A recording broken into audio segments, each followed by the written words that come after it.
3 years after our divorce, I still knew exactly how my ex-wife took her coffee.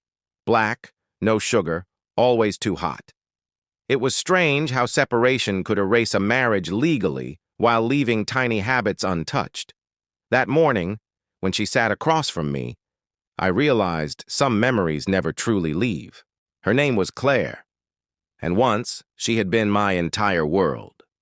We had met young, married quickly, and built a life filled with ordinary happiness. Then came arguments, exhaustion, and silences that lasted longer than conversations. Neither of us had cheated or betrayed the other. Somehow we simply became strangers. We were meeting because our daughter, Lily, had asked us to discuss her graduation celebration. Claire arrived 10 minutes early, carrying a folder filled with plans. I noticed she still tapped her fingers against the table when nervous. She noticed me noticing and smiled, almost embarrassed by the familiarity. For an hour, we discussed decorations, food, invitations, and relatives. Everything sounded practical until Claire suddenly stopped turning pages. She looked at me carefully, as though deciding whether to ask something dangerous. Finally, she whispered, "Were you ever afraid of losing me?" The question landed harder than expected. I could have given an easy answer. I could have joked, changed the subject, or reminded her that we had already lost each other. Instead, I looked directly into her eyes. "Always," I said. Claire swallowed. Then I added, "Even now." Her expression changed completely, and neither of us spoke. Claire looked toward the window, blinking quickly. She asked what I meant by "even now." I told her divorce had changed our relationship, but it hadn't erased what she meant to me. Losing her once had taught me that love could survive even when two people stopped knowing how to remain together. She quietly admitted she had been afraid too.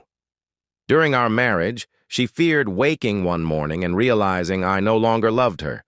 After our divorce, she feared discovering that I had moved on completely. She said seeing me happy sometimes hurt, because part of her still wondered whether she mattered. I told her she mattered more than she probably understood. Our marriage had ended because we had both become tired and stubborn, not because our years together meant nothing. We had stopped listening. We had mistaken winning arguments for solving problems.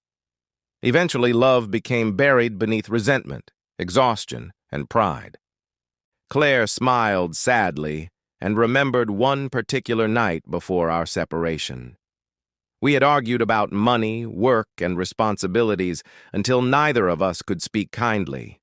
She said she had gone into the bedroom and cried quietly. I admitted I had sat downstairs, crying too, but refused to knock. That memory hurt because it revealed how close we had been to saving ourselves.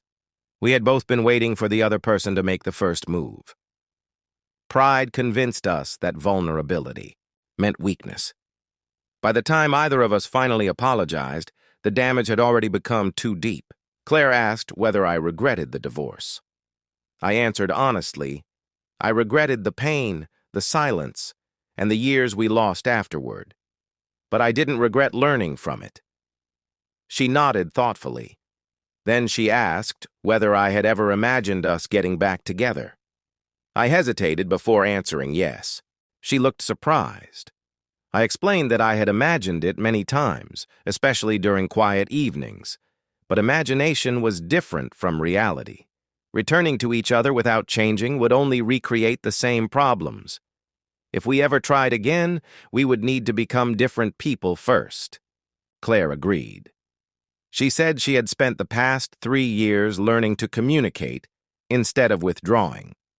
Therapy, friendships, and living independently had taught her things she never understood during our marriage.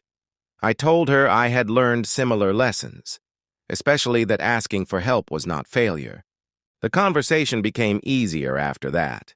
We laughed about old memories, including our terrible first apartment and the time we accidentally ruined Thanksgiving dinner. For the first time in years, remembering our marriage didn't feel painful. It felt like opening an old photo album and finally seeing the good parts. When Lily called, Claire answered and spoke excitedly about graduation plans.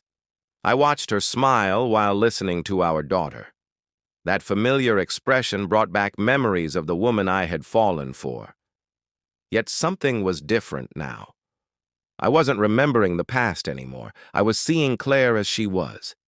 After the call ended, Claire asked whether I believed people could fall in love with the same person twice. I smiled and said maybe they couldn't. Maybe they had to fall in love again with the person that person had become. Claire considered that answer for several quiet seconds. We didn't make promises that afternoon. There was no dramatic proposal, no kiss, and no decision to remarry. Instead, we agreed to start with coffee. One coffee became another the following week.